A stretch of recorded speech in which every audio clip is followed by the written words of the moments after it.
Me ouvem bem? Tudo certinho? Todos bem? Felizes de estarem aqui? Espero que estejam bem mesmo. Se alguém não estiver bem, por favor, sinalize. Nós somos todos irmãos. Estamos aqui um dia para sermos acolhidos, outro dia para acolhermos, né? Que a gente possa voltar para casa aliviados, renovados de esperança, né? Ninguém fique mal, tá bom? Não fique mal e volte mal para casa. Que aqui seja aquele lugar de respirar profundamente, sentir a alegria de viver, né? E é importante a gente pensar nisso. Oi, minha amiga. É importante a gente pensar nisso, porque eu vou contar algumas histórias para vocês hoje, para a gente refletir, né? Eu estava fazendo uma palestra, faço muitas, né? Estava fazendo uma palestra dessas muitas, e eu fui contar uma história que eu já contei milhares de vezes, mas aqui também vou abrir, do mesmo jeito como eu abro em todos os lugares. Se alguém quiser fazer alguma pergunta, alguma colocação, por favor, sintam-se à vontade, né? Somos todos aqui aprendizes. Eu estava fazendo uma palestra sobre uma história que está no livro Boa Nova, psicografia do Chico Xavier. Humberto de Campos era o nosso autor. Ele conta a história de Joana de Cusa.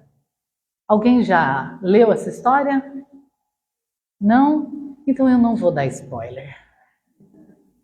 Vocês procurem o livro Boa Nova, psicografia do Chico, o autor espiritual Humberto de Campos.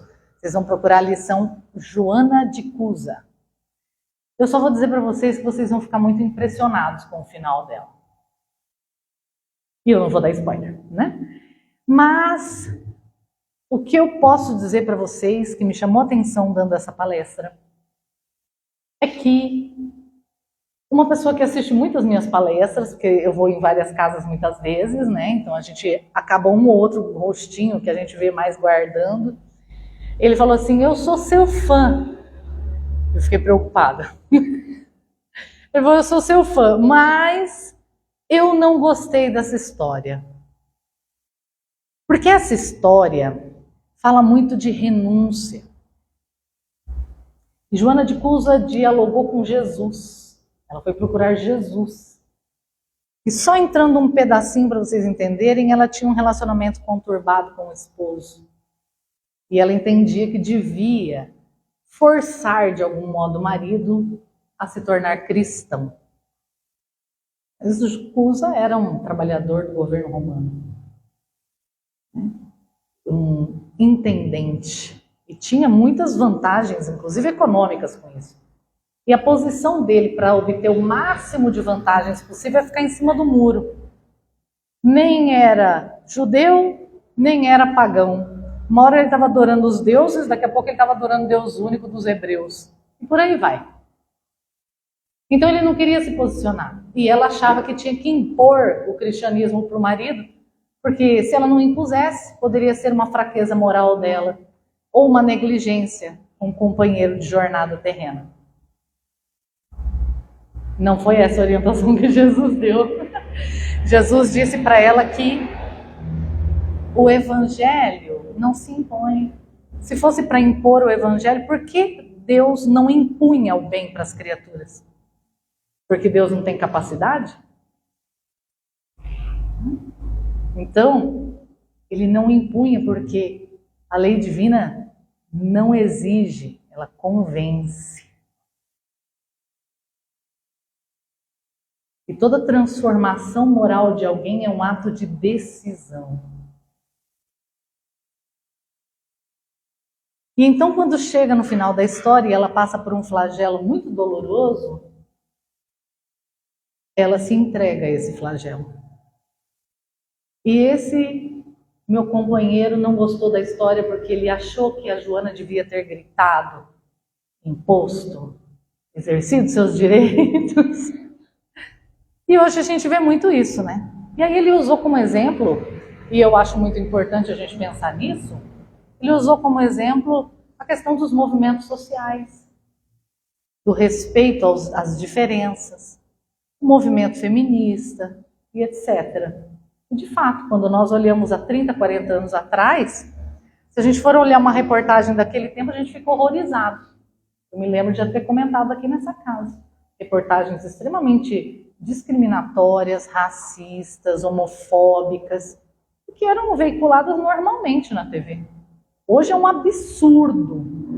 Até quem ainda é racista ou homofóbico tem vergonha de se posicionar. Então o mal envergonhado está recuando, né? Agora, por que causou tanto espanto nós sermos ali mansos?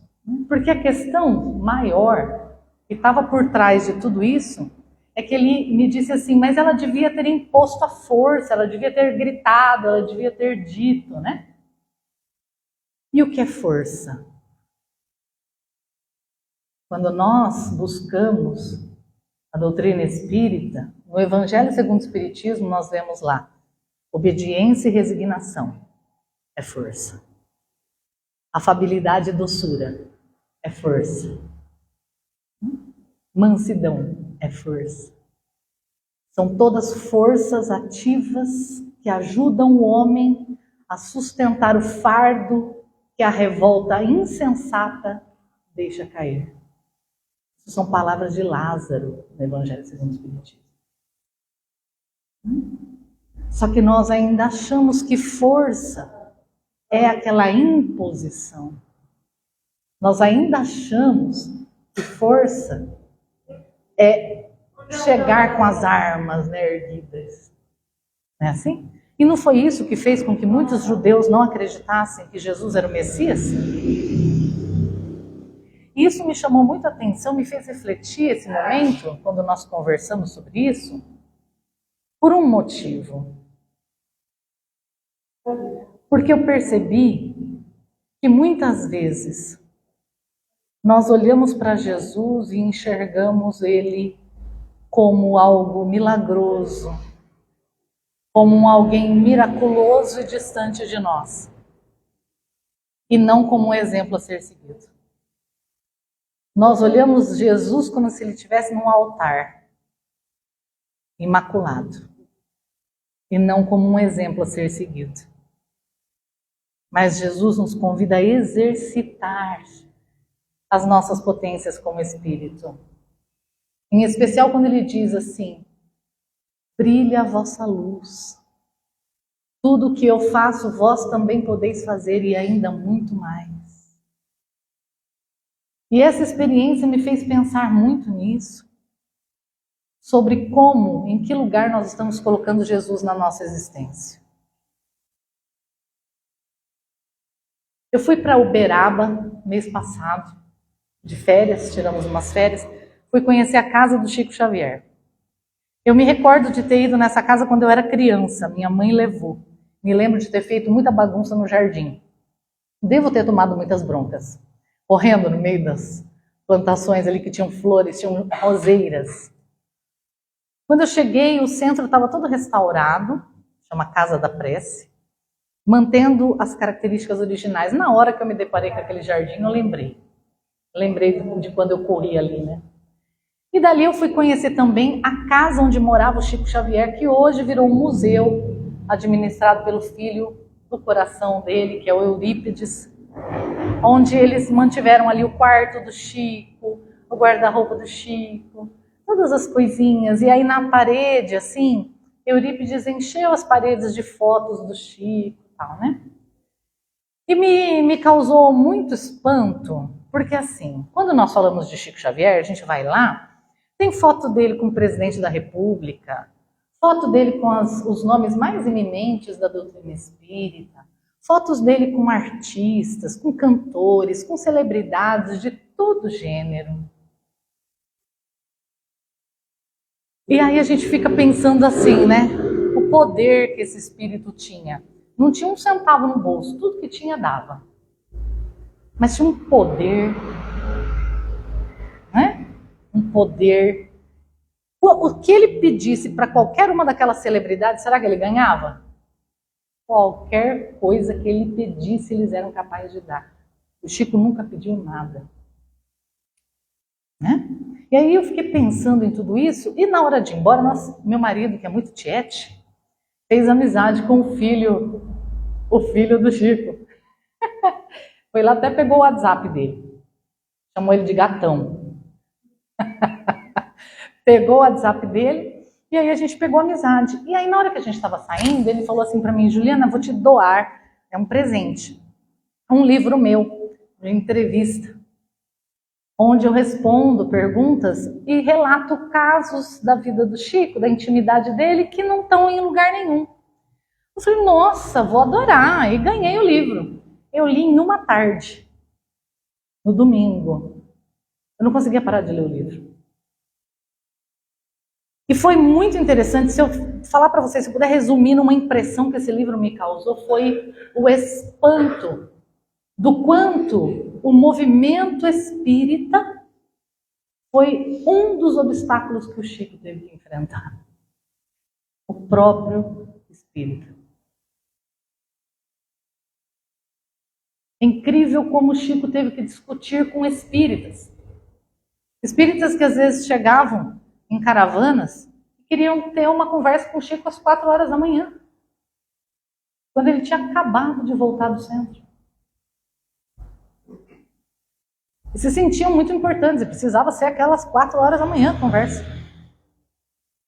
Discussões sobre a entrega dos direitos autorais de vários livros para a FEB. E um produtor americano querer produzir filmes hollywoodianos das histórias psicografadas pelo Chico. E a FEB não autorizou. Isso doeu muito no Chico. Porque seria um caminho de mudarmos a ideia de arte dentro desse cenário hollywoodiano, onde ainda a gente vê o herói que mata, o herói que persegue, o herói que se vinga, né? Típico clichê de filmes hollywoodianos, que é aquele pai ou filho ou marido que teve o seu amor ofendido ou assassinado, e aí então ele procura os assassinos e os mata com requintes de crueldade, e ao final a gente fica com aquela sensação de justiça. Justiça cometida a sangue frio. Né? Então, quanto isso impacta a nossa sociedade. E o quanto essas obras espíritas, a nível hollywoodiano, impactaria a nossa sociedade. Mas tudo bem, tudo tem seu tempo, né? E aí eu fui vendo ali uma sucessão de situações que o Chico enfrentou de grandes dificuldades no próprio movimento espírita. E isso aí depois eu terminei de ler o livro, mandei uma mensagem para Eurípides, falei, Eurípides, muito obrigada. Porque o que eu percebo é que eu achava que era só comigo, né? Porque quem trabalha em casa espírita sabe, tem problema ou não tem? Porque quem é que está na casa espírita trabalhando? Espírito.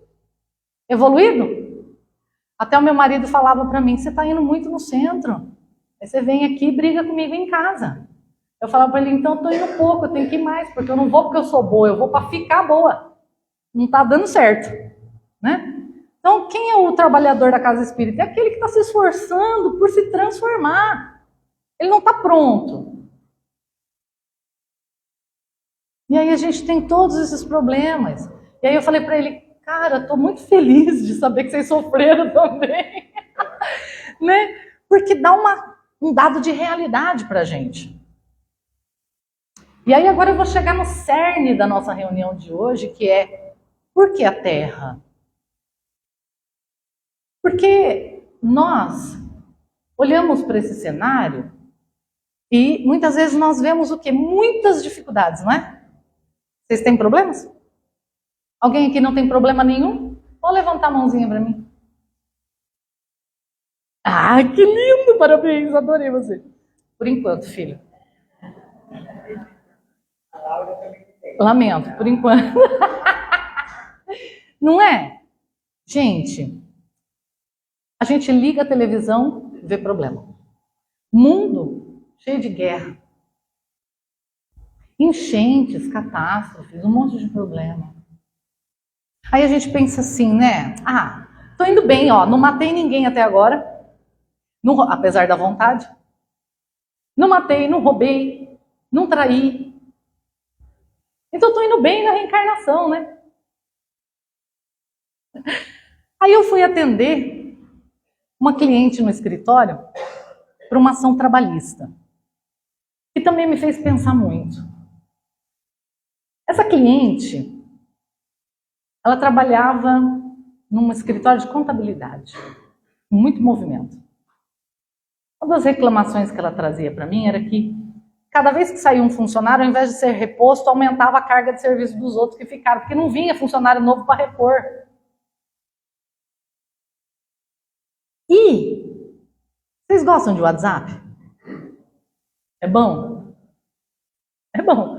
Conversa é rápida, né? Porém, às vezes essa rapidez acaba com a gente. Porque para uma pessoa que passa o dia atendendo o WhatsApp de uma empresa, não é fácil. Ela me fez pensar, trazendo o relato, que ela atendia esse WhatsApp o dia inteiro, e muitos clientes extremamente exigentes reclamavam pela demora no atendimento, 3, 5, 10 minutos. Reclamavam porque não tinha sido feito na hora que eles queriam uma determinada coisa, mesmo estando dentro do prazo. Reclamavam disso, daquilo, daquele outro. E ela falou, Juliana, eu fui adoecendo. Até um dia que eu tive uma crise de pânico.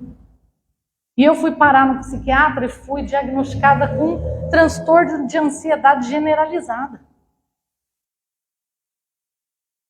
Ela falou, chegou num ponto que eu não conseguia ver celular mais, o WhatsApp me causava pânico. E aí isso me fez pensar. O quanto muitas vezes a gente se sente credor, cheio de direitos. E quando a gente vai conversar com o outro, a gente está cheio de direitos. Não, mas eu sou o consumidor, eu sou o credor, eu estou no meu direito, eu contratei vocês, né? E muitas vezes a gente não tem a sensibilidade de perceber que quem está atrás daquele aparelho é um irmão ou uma irmã. Que tem toda uma história. Que tem família, que tem medos, alegrias, tristeza, tem uma vida. Né? E aí a gente vai, às vezes, com todo o nosso peso em cima dessa pessoa. E acredita que está cheio de direitos. Mesmo que para exercer esse direito eu tenha que sobrecarregar o outro ao ponto dele ficar tão mal, que ele tem uma crise de pânico. Pensaram nisso? Como a gente tem lidado com as pessoas que nos prestam serviços? Como a gente tem lidado com as dificuldades dos outros conosco? Porque quando somos nós queremos muito ser compreendidos. Nós queremos muito ser considerados. Quanto a gente tem dado conta de compreender e considerar o outro? E eu quis trazer esse exemplo porque eu não roubei, não matei, não traí. Mas muitas vezes, na indelicadeza de uma palavra, eu firo profundamente alguém. Né? E aí, quando a gente começa a pensar no mundo novo que a gente quer, a gente pensa assim, ai, por que essa terra cheia de problema? Por que esse mundo? Parece que as pessoas se odeiam, tudo termina em briga. No trânsito, uma fechada é o suficiente para um perseguir o outro, começa a xingar e buzinar e perseguir, como se fosse resolver alguma coisa. Aí a gente fala, estou cansado desse mundo. Por que eu nasci aqui, né? A gente fica se perguntando, né? Aí a gente vai dar uma consultadinha lá no Evangelho segundo o Espiritismo, para a gente entender um pouquinho melhor.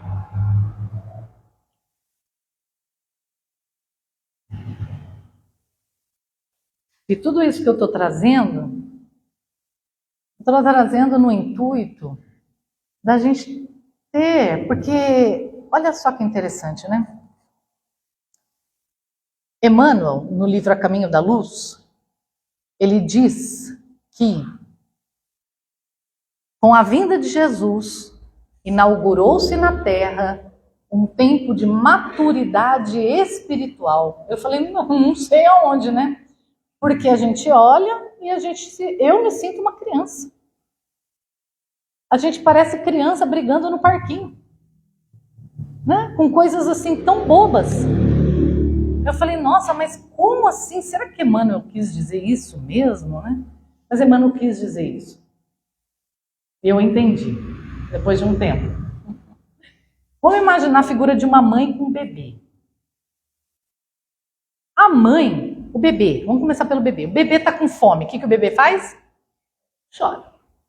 Se o bebê estiver sentindo incomodado porque ele fez cocôzinho, o que ele faz? Se o bebê estiver incomodado porque ele está com dor de barriga, o que o bebê faz?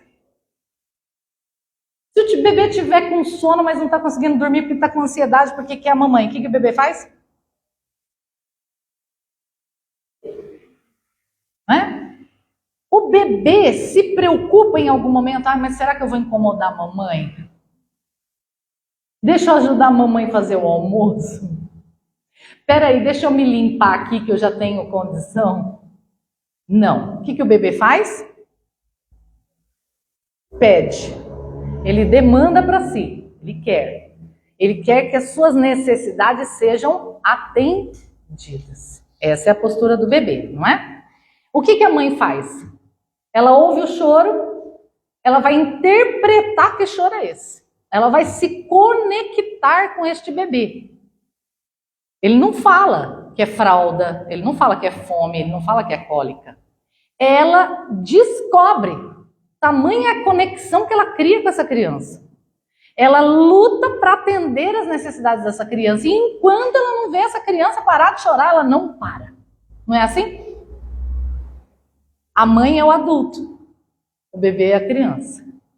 Agora vamos pensar em infância espiritual e maturidade espiritual. Infância espiritual, eu quero receber.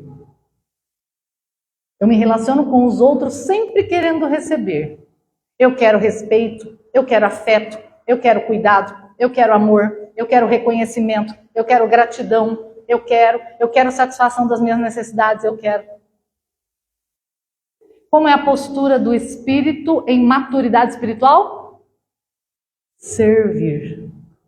Onde que tem uma necessidade que eu possa servir? Quem mais? Onde eu posso servir? E o que Jesus fez nos 33 anos encarnado? Serviu. E no último momento em que ele estava com os apóstolos, o que ele fez? Ensinou os apóstolos a servir. E disse, quando eles estavam lá discutindo, com a ida de Jesus, quem iria substituir ele na liderança? E ele lavou os pés dos apóstolos e disse, no reino dos céus, o maior será aquele que mais servir. Então, com a vinda de Jesus, de fato, nós inauguramos o tempo de maturidade espiritual na Terra. Porque Jesus não veio na Terra para ser idolatrado. Ele veio para ser seguido. E durante toda a sua jornada na Terra, ele deu o exemplo de servir. Mostrando que nós estávamos aptos para sermos agora espíritos maduros.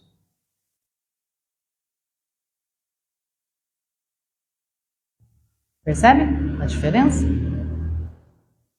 E por isso que eu comecei essa reflexão de hoje dizendo que nós, muitas vezes, colocamos Jesus num pedestal. E não aproximamos ele da nossa vida para seguir os exemplos que ele nos dá. Nós precisamos seguir os exemplos de Jesus. Porque aí sim nós estaremos aptos a esse mundo novo que a gente está querendo. Porque esse mundo novo exige maturidade espiritual. É um mundo de espíritos maduros. E quem está dizendo isso não sou eu, é o Espírito da Verdade. Agora nós vamos para o Evangelho. Eu não vou ler tudo, vou trazer só alguns trechinhos pinçados. Quero que vocês leiam em casa, lição de casa. Não sou professora, mas eu costumo cobrar lição de casa.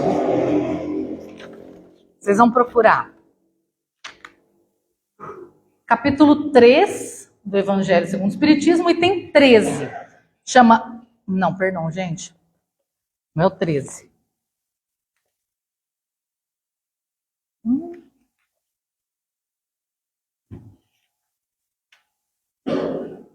É o 8.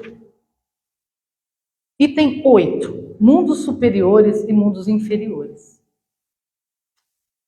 E aqui, o Espírito da Verdade vem trazendo para a gente algumas características desse mundo superior. E eu achei muito interessante a gente pensar algumas. Por exemplo,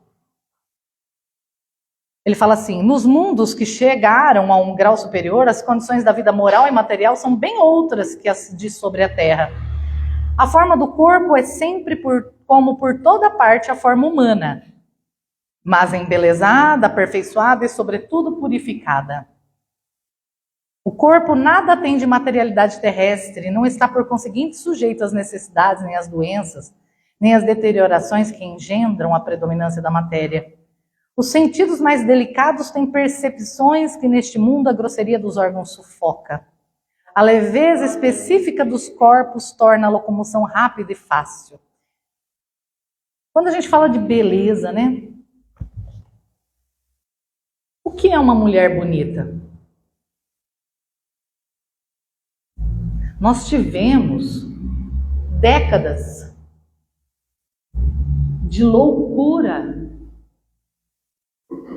entre as mulheres que chegaram a adoecer com anorexia, não é?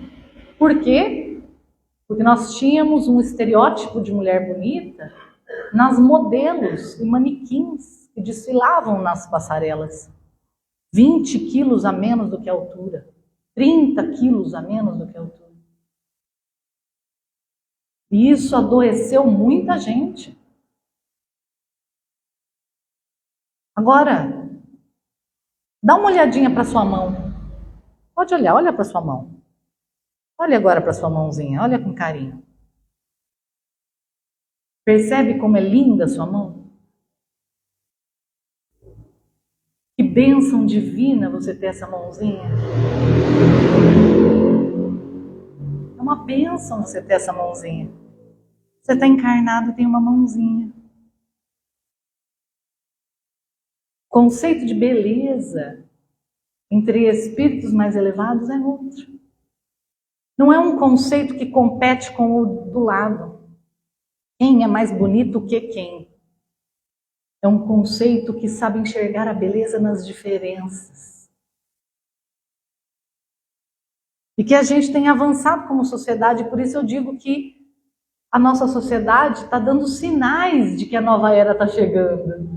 Porque coisas que a gente aceitava plenamente há 20, 30 anos atrás, hoje a gente repudia. Querer classificar uma pessoa por bonita ou feia, segundo o peso que ela tem, hoje não dá mais. Percebe? A gente está evoluindo. Porque nós estamos começando a perceber que beleza é existir. Nós somos lindos. Este corpinho é maravilhoso. Me foi dado por Deus para essa existência. Que bênção que eu tenho de estar aqui com Ele. Está tudo certinho. Ah, Ju, mas me falta um braço. Mas era o bracinho que precisava ficar sem. Você está aprendendo a usar o outro. Olha que bênção. Hoje mesmo assisti um vídeo de uma moça dirigindo o carro com o pé.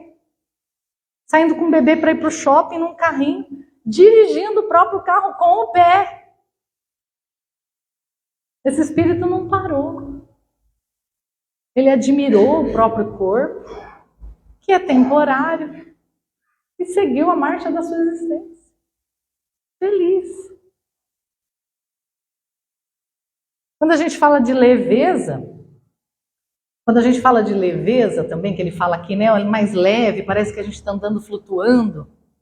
Vocês sabem que a gente, para vocês estarem encarnados, para a gente estar encarnado, eu me refiro aos encarnados, porque temos desencarnado aqui, mas para estar encarnado, precisa do perispírito. Porque o perispírito, ele é o liame entre a matéria e o espírito para viabilizar a reencarnação. Do que é feito o perispírito? Fluido cósmico universal. Da onde? Da Terrinha. Por quê? Porque Marte tem o fluido cósmico universal próprio dele. Júpiter também. Saturno também. Todos os outros planetas têm o seu fluido cósmico universal próprio. Quando você vai encarnar na Terra, você precisa de um perispírito formulado com o fluido cósmico universal da Terra. E aí você vai ler lá no livro A Gênese, no capítulo dos fluidos, Kardec colocando que o fluido cósmico universal que circunda a Terra não é homogêneo. Ele é heterogêneo. Ou seja, ele é composto de partículas extremamente sutis até partículas extremamente densas. Olha que interessante pensar nisso. Desde sutis até extremamente densas. Quando é mais denso, é mais leve ou mais pesado? Mais pesado, mais pesado. Aí vamos lá, para uma reflexãozinha. André Luiz, livro Nosso Lar. Ele estava andando lá pelos jardins do Nosso Lar, viu dois espíritos com um fio descendo da barriga deles, descendo lá para baixo. Aí ele falou, meu Deus, é assombração. O mentor espiritual falou, André, você está de brincadeira. Assombração aqui no nosso lar, né? E aí ele falou, mas por que eles são diferentes? Está com esse negócio pendurado? Ele falou, porque eles estão encarnados. E aí eles desligaram do corpo durante o sono, emanciparam e vieram aqui para o nosso lar. E aí ele comenta o seguinte, que esses espíritos eram espíritos muito elaborados, bem diferentes das assombrações que ele achava. Sabe por quê? Porque para subir no nosso lar, que está lá em cima, tem que ter um perispírito muito sutil, composto de partículas do fluido cósmico universal muito sutis. Elas têm que ser leves. Quem é que tem partículas leves? Quem é que atrai partículas leves, agrega para formar o perispírito? Espírito mais evoluído.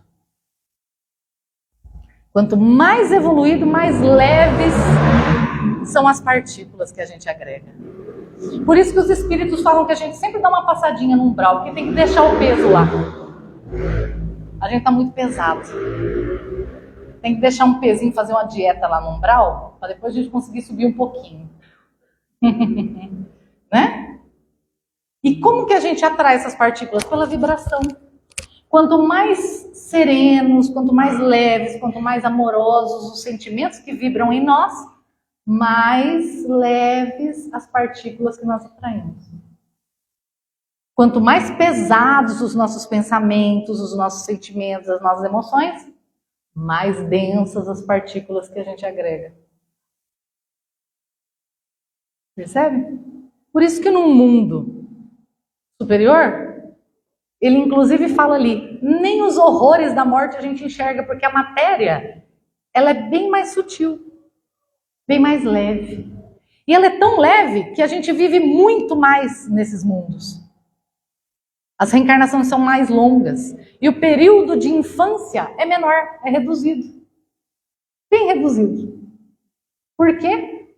Porque como o espírito, a matéria entorpece o espírito, ali a matéria é leve, não entorpece o espírito, ele passa pela infância rapidinho. Ele tem menos tempo de semiconsciência quando se liga a uma matéria para uma nova reencarnação. Então por que eu estou na Terra? A gente se pergunta, por que eu estou na Terra, né? Porque eu ainda preciso me livrar de alguns pesos que eu carrego. Porque não dá para subir para esse outro planetinha mais evoluído. E aí tem mais um detalhe que eu queria trazer, que eu achei muito legal, e que eu já até falei aqui um pouquinho, mas ele fala assim, ó.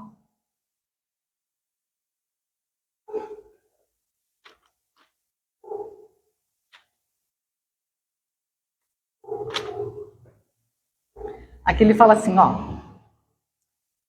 Nesses mundos felizes, as relações de povo a povo, sempre amigáveis, jamais são perturbadas pela ambição de dominar seu vizinho, nem pela guerra que lhe é consequência. E nós estamos vendo guerra hoje, né? Para dominar o vizinho. E aí ele fala assim, não há nem senhores nem escravos, nem privilegiados de nascimento. Só a superioridade moral e inteligente estabelece a diferença das condições e da supremacia.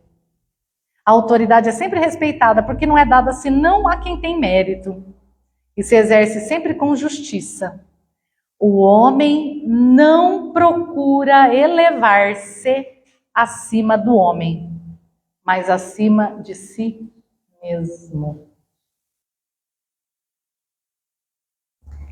Para encerrar sobre essa reflexão, eu vou trazer uma reflexão um pouquinho mais profunda agora, tá? Que foi muito importante para mim também. Ouvi um caso de uma pessoa que estava reclamando da violência que o pai tratava o filho. E aí, quando essa pessoa me relatou dessa violência, era uma violência assim, né, gente? Sem muitos excessos, mas uma violência, uns tapas, uns gritos, uns xingos. Quando ela me relatou dessa violência, ao mesmo tempo ela também me trouxe que essa pessoa também tinha sido agredida na sua infância. Tinha sido negligenciada, teve o pai muito distante. E ele agora, como pai, cuidando do filho, não conseguia construir laços com essa criança, uma criança pequena ainda. Ao ponto de que um dia, em público, ele soltou uma conversa inadequada e ele foi julgado pela coletividade que estava ali, né? Onde já se viu? Temos que denunciar no conselho tutelar, né? Maravilha. Não estou entrando aqui no mérito, eu sou até advogada, não estou entrando no mérito sobre como resolver os problemas de um planeta de expiações e provas, onde nós lidamos com multifacetárias personalidades em vários estágios evolucionais. O Livro dos Espíritos fala, a gente tem desde espíritos primitivos até espíritos iluminadíssimos encarnados aqui. Então, assim, não dá para lidar com um iluminado igualzinho você lida com um primitivo, porque o retorno não é o mesmo. E tem horas que você precisa estabelecer freios externos, não tem o que fazer, então não é uma discussão que eu entro. Mas o que me fez refletir esse evento foi: como será que nesse mundo superior que eu acabei de ler, onde ninguém tenta vencer ninguém, mas apenas a si mesmo, como será que essa pessoa seria tratada? Imaginemos que, por um lapso, ele encarnou nesse mundo superior. E lá, ele foi agressivo. Como ele seria tratado? Eu fiquei pensando nisso. E fiquei pensando também que muitas vezes a gente espera que o outro dê o que ele não tem. Mas a gente não só espera, a gente julga e condena porque ele não tem. E ele vai continuar não tendo. É mais fácil ele entrar na culpa, porque só julgar e condenar não vai fazer ele aprender a conquistar o que ele não tem. Como que você ensina alguém a ser amoroso?